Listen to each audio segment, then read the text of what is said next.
Hey guys, Meelo and I have a message for you today. Actually, just kidding. He's just gonna wave at you, and then I'm gonna let him go, and then it'll just be me, which is really sad. But I do have a message for you.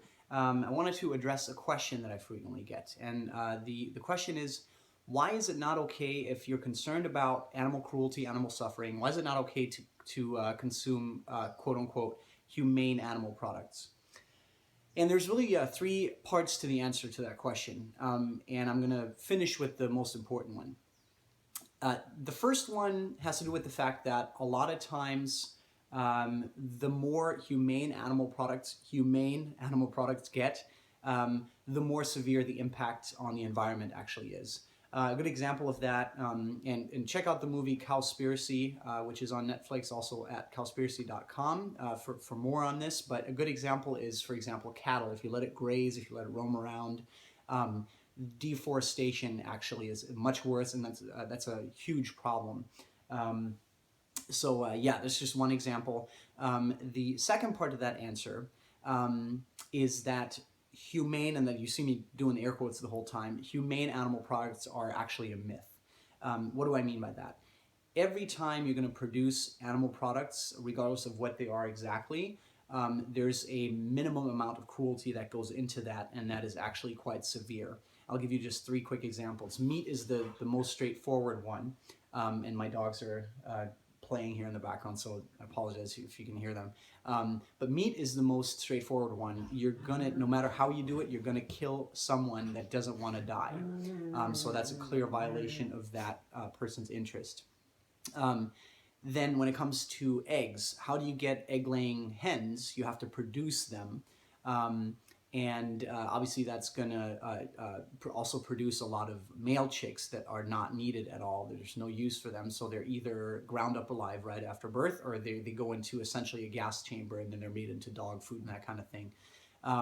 Number three, milk. How do you get milk? You have to artificially impregnate a cow, because the milk is actually for the baby that the cow didn't want in the first place, but you're creating that baby. Now the cow is attached to the baby, and then you're ripping that baby away from the mom so that the human can come in and consume the milk that was meant for the baby. And then the baby obviously is either in for the same treatment if she's female, or is usually killed for veal if male. So that's why humane is really a myth when it comes to animal products.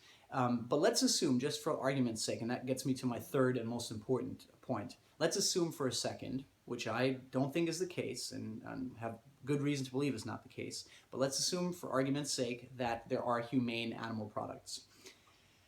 The problem with that is that it is like saying, I treat my slaves well. If you're opposed to a system of cruelty, of exploitation, you need to, or if you're opposed to cruelty, I should say, you need to be opposed to the system that enables that cruelty. And again, there's cruelty going on over there with my dog, so sorry about that. I hope you can still hear me. So if you're, for example, slavery, if you don't want slaves to be exploited and abused, you have to oppose this. You have to oppose the system of slavery. You can't go, oh, I'm going to still own slaves, but I'm going to treat them well, because you don't know what's going to happen down the street, what that guy on the corner is going to do. You don't know what your neighbor's going to do with their slaves. As long as you're treating a sentient being with interests as things, by determining that they are property that you can take from them, something that doesn't belong to you, you're enabling the system of exploitation, of injustice. I hope that makes some sense. So really the only way to fight animal exploitation and to be on the right side of justice is to be vegan and to oppose the property status of animals. Thanks so much for listening to this. If you have any questions or comments, please hit me up. I'm always super eager to talk about this stuff. And as always, go vegan for peace.